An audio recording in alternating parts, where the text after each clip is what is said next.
Shooting it raw? Yes, shooting it raw. I don't see a title. Oh, it's called San Sebastian. Ah. And it's a photo of what looks like a buffet table, well, a sort of big buffet of.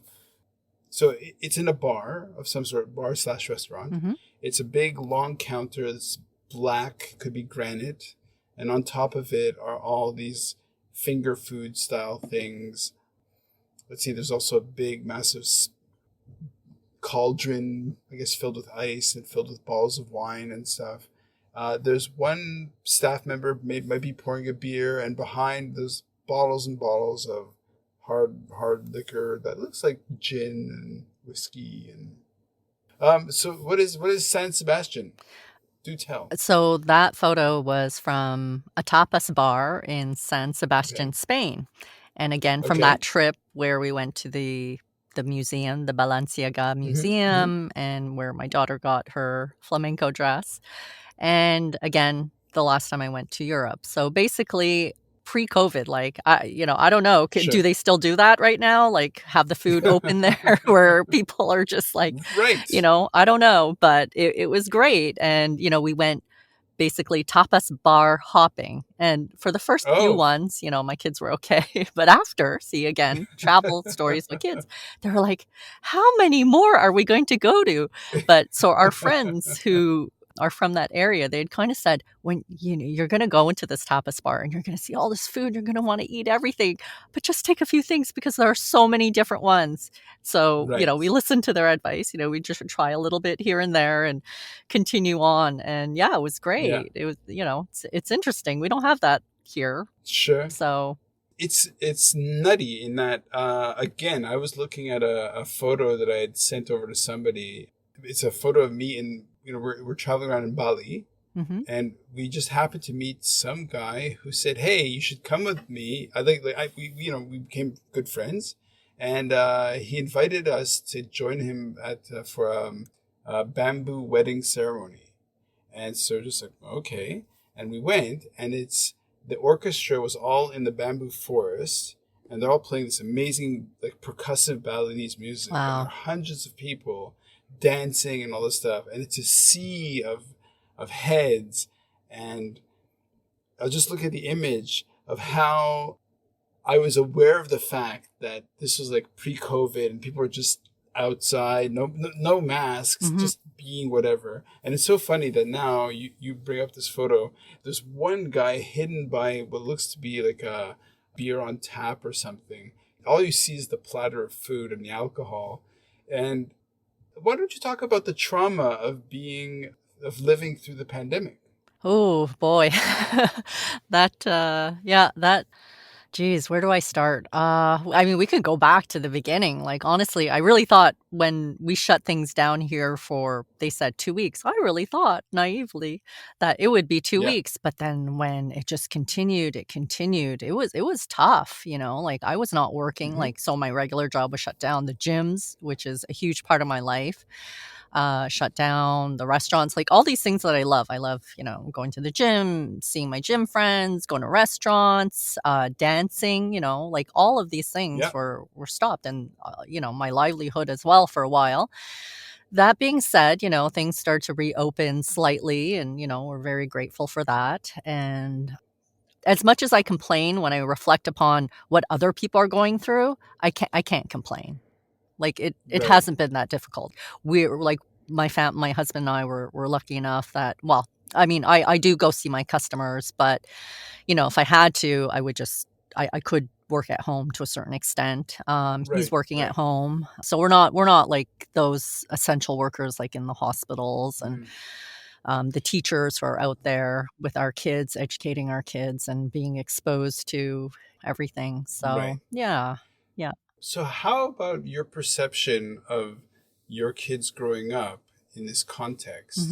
So, for example, I look at my daughter who's 10, and there's a fear.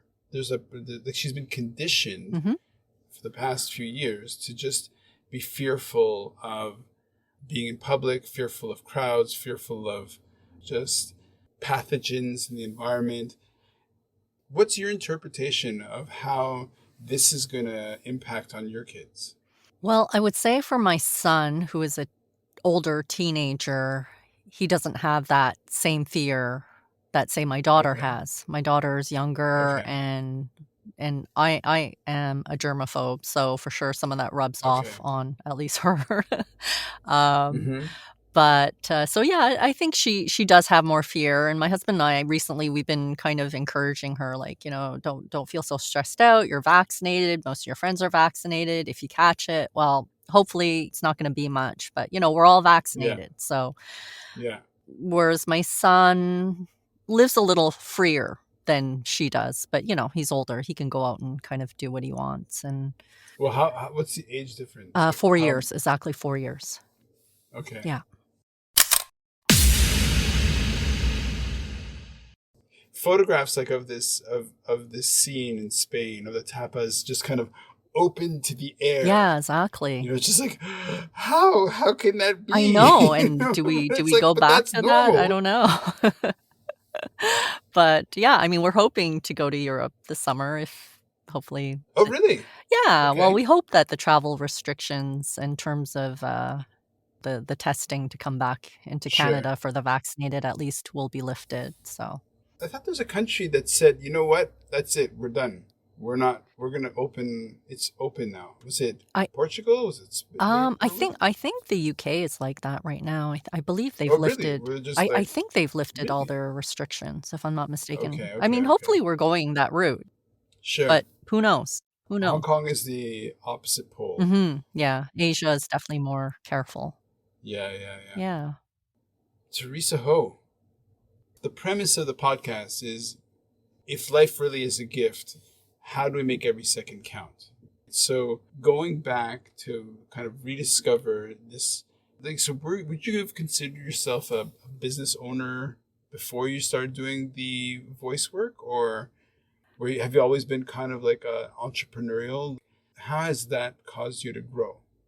Well, I do have an entrepreneurial spirit. My parents opened up their business when I was relatively young child, so, I grew up Oh, with okay. with, business owner parents, so I understand. Oh, really? Yeah. I didn't know that. Yeah, Okay. yeah, yeah. Well, my father's passed away, but my mother, who's like Oh, 80, is still going strong. She doesn't wow. want to give it up, although I think it's Okay. coming, where she will have to hang in the towel. But yeah. Okay. In terms of my dental sales, I'm actually an independent contractor. So I'm not an employee. So the way I work is, yes, I work for one particular company, but I do run my Yeah. dental business kind of like like it's your own business. So when I go on Right. vacation, I don't shut everything off, which maybe is not great either, but What does that mean? Like you sell teeth? no, I don't, but some people do. I sell dental products, equipment. The company I work for, we can build dental offices, etc. Yeah, Really? X-rays? yeah, yeah, everything. Yeah, we sell Wow. everything from like PPE, gloves, bibs, Yeah. masks to high tech equipment. Okay. Yeah, yeah. Okay. So I think so. Some of the skills that I have developed from that have translated into the voiceover business. How? W- Running the business, I Well, assume. no, just even knowing how to like invoice people or simple things like Right. that. Yeah, Right. yeah. Because a lot of So, actors who maybe couldn't perform live or, on camera during COVID translated mhm, their skills into voiceover, but didn't necessarily have right. the business skills to yeah, because you're really an entrepreneur, a solopreneur, whatever you wanna Sure. call it. Yeah. Which is kind of what I do, only not in voiceover work. But yeah, that's interesting to me. Like in terms of being this one entrepreneur who's. So, what was the biggest failure? The biggest hardship, biggest challenge? What is the biggest sort of difficulty that you face in the past, 2 years in terms of earning a living, in terms of your career, in terms like the professional side of your brain? Well, it was really tough, I guess, mentally when everything was shut down. So for I don't know, at least 3 months I didn't work. So that was tough. Mm-hmm. Yeah. I mean, it Mm-hmm. wasn't a failure on my part, but that was the hardest mentally. And Right. so that's why when I say I can't complain now, because once that initial shutdown was done with, I've been working Mm-hmm. very steadily and throughout the pandemic, whereas we have like bars, restaurants, gyms, all these different businesses that have shut down continuously. And, Sure. I don't know how they survive, but that's tough.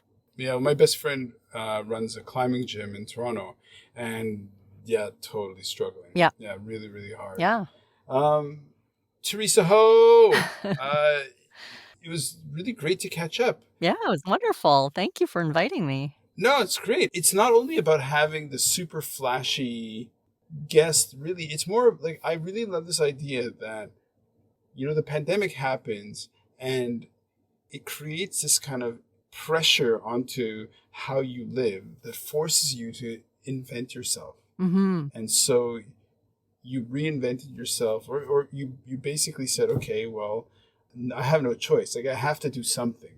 And so then you started putting together this business. So you're in your home studio. Where are you right now? Correct. Yeah. I have this is my booth, my voiceover booth.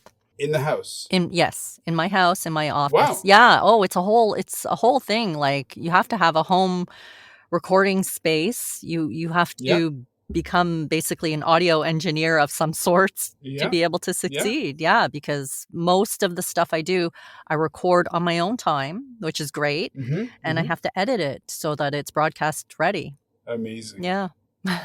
Theresa, Ren! thank you. You're welcome. Awesome. Thank you. Thank you so much. This has been great. My This has been great. pleasure. Yeah, it's been great. So nice to see you.